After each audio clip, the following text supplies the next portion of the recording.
What's good, everybody? It's your boy Tika1Blitz back at it again with another video. And today we are going to be taking a look at the Tier 8 British Collector Tank Destroyer, the GSOR 1008.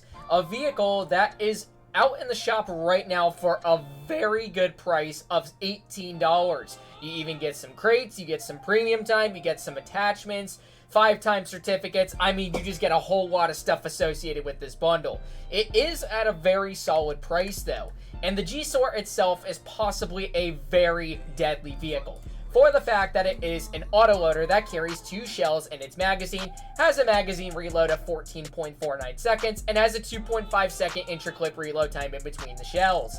For the fact as well that it has pretty solid pen, sitting at 268 on the standard, and 184 because it has premium HESH, and 57 on the standard HESH.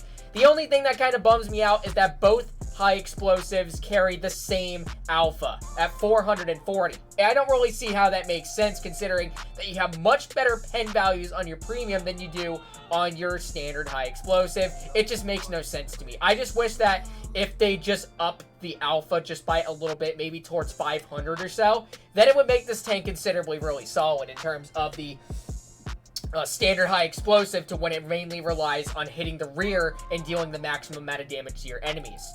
And it also has pretty solid aiming time, sitting at 3.4 seconds with 0.285 dispersion. But the only unfortunate part is that the armor is pretty lackluster. It's only got 48 mils on the front of its turret and 56 mils on the front of its hull.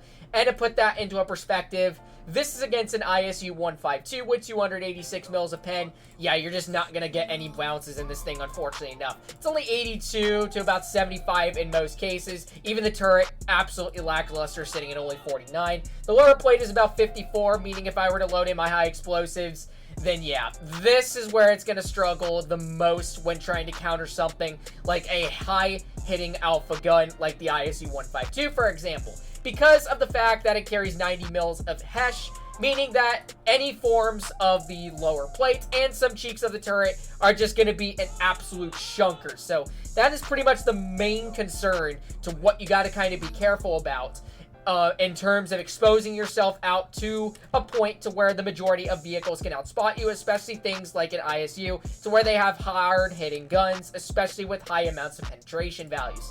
It would account for the side of the turret as well, because it's only about 38 mils, and then for the rear, just absolutely atrocious. 25 mils to 26 where the engine deck is located.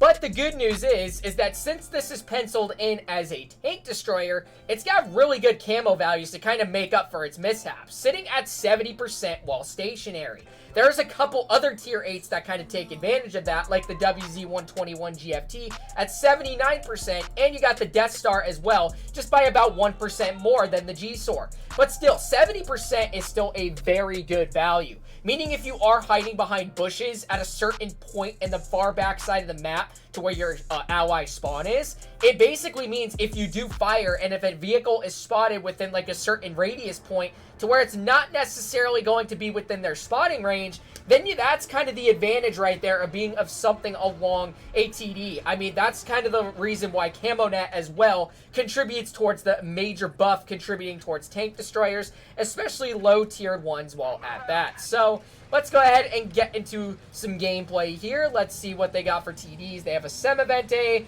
a RHM-BWT, and a T-28 prototype. Looks like all their tier 8s are tank destroyers, so let's go ahead and see what we can do in that aspect. So what I'm going to do is I'm going to go ahead and play like any other tank destroyer would, and that's by going up towards this side right over here. Thank you very much, Silencer. I greatly appreciate it, good sir.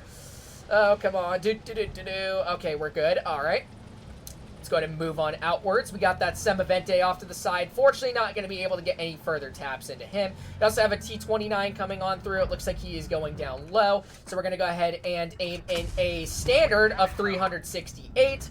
And then we're going to fire our second shot. I don't know how that bounced, but that's totally all right. Silencer, I would greatly appreciate if you do not get in my way, good sir. So, all right. There you go. There you go, buddy. There you go. All right.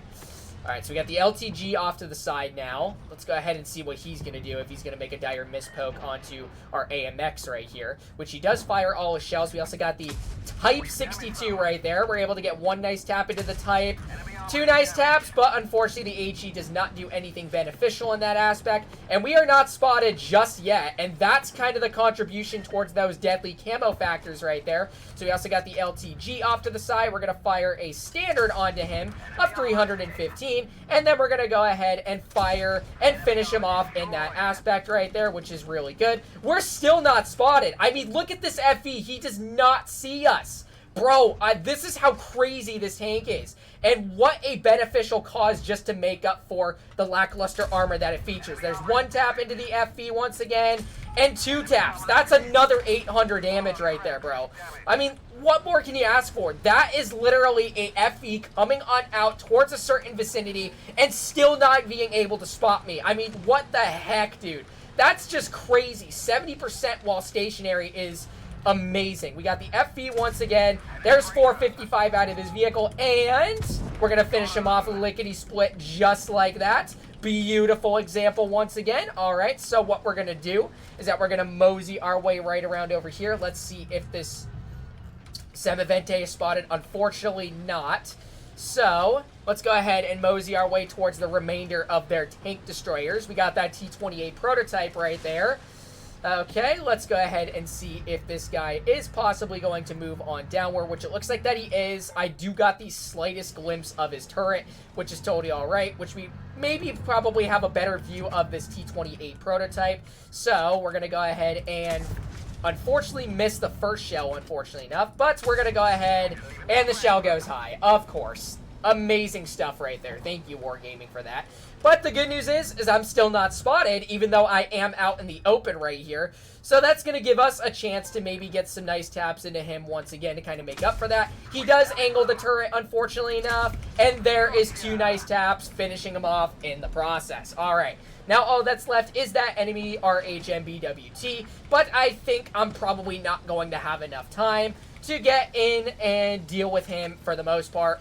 I mean, this is just a prime example right here, guys, that the GSOR just makes up for those unfortunate values to what it originally has. But, okay, that's 360, but that's still totally all right. I don't even know if he was running Spallwiner right there, but just like that, guys, Farm Fest and a half, that's 4,000 damage. I mean, what more can you ask for? The freaking camo contributing towards not getting spotted for the most part, just dealing with those light tanks, and yeah, instant top on the team without a freaking doubt. So let's go ahead and get on into game number 2, and let's see what we can do as apart from that. I mean, tank destroyers nowadays in the current meta are just absolutely busted. I mean, take a 268 for example. Right behind bushes, can't be spotted. Same outcome with this tank. It kind of just relies on that camo just to get away with the most of rat scenarios. It's got no armor for a reason, so it can't be used as a frontline tank destroyer. But that's pretty much the duty and the role of how you use this tank to the best of your ability. So let's go ahead and demonstrate a second game in this vehicle and see what we can do. Probably put up as good as a performance as the first one. We'll just see how it fare well. So they got another RHM and a Helsing in terms of TDs. So let's see what we can do in this one. We're going to go ahead and hide in our favorite spot, which is right behind this bush over here. And let us get a move on, gentlemen. Let's see.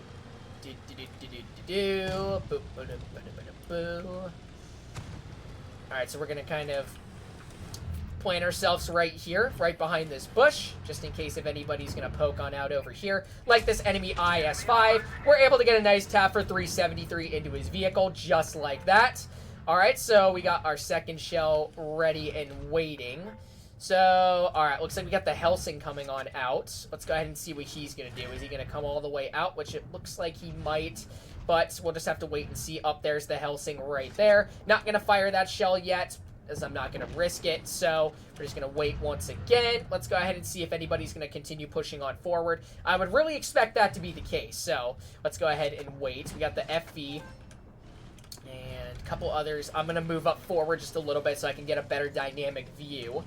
So, we got the Tiger P off to the side. Beautiful tap for 434 right there. Again, not spotted. Literally out in the open, that's the deadliest camo factor portions that contribute towards doing well in this tank. So, we're going to move up just a little bit because these guys are basically being dealt with. So, Let's go ahead and continue moving upward just a tiny little bit. Probably towards the middle side so we can get a better visual of some of the enemies over here. Also got that Borsig right there, but he's not really a threat at the moment, so we're going to mosey our way on up. Let's go ahead and see what they are going to have lurking on over here. Otherwise, if he's going to push on out. Oh, we got that tiger right there. That's an unfortunate bounce. So let's go ahead and get a 401 slap into that FE201 right there. Pretty nice result right there. So we're going to reload once again. Let's go ahead and see what more they're going to have. We got that M445 making a very dire mispoke on our IS. So what I'm going to do is I'm going to go on down over here and see if I can get some nice chunkers into this guy right here. So we got the AMX. There's 480. And he is out of the game just like that. All right, so we're just going to back on up really slowly. Even if these guys do end up pushing me, which is totally all right, I will have the clipping potential to get rid of them. So we got this Tiger P right there. We also got the FV. So what I'm going to do is I'm going to go ahead and finish you off real quick. And then we're going to go towards the Tiger and finish you off real quick. A sick double kill in that aspect. Unfortunately, though, not really demonstrating the damage factors, but still, very positive result right there in terms of what this gameplay had going for us. And the camo contributing to the best factors as much as it can. So we're just going to wait right there. Yeah, he is cleared. I mean, only 2,200 damage, but still, very good result right there, just demonstrating the deadly factors that contribute towards the GSOR. And without a doubt, this was, yet again, another victory, 22-15. And unfortunately, not doing top. Second on the team, but that's totally all right. And that is pretty much all that comes to it with the GSOR 1008. The bundle in the shop is considerably cheap. I would highly recommend to pick up this vehicle. It will do you the job in most aspects, and the way you kind of play it is kind of like those tier 10s like the Object 268, tier 9 T95. I mean, just anything with high camo values just gets away with the most of rat situations. It's pretty much what you could typically expect in the current meta because CamoNet is just incredibly busted at this point for tanks like this. So hopefully you guys did end up enjoying today's video on the other hand. And if you did, make sure to like, comment, and subscribe to my channel.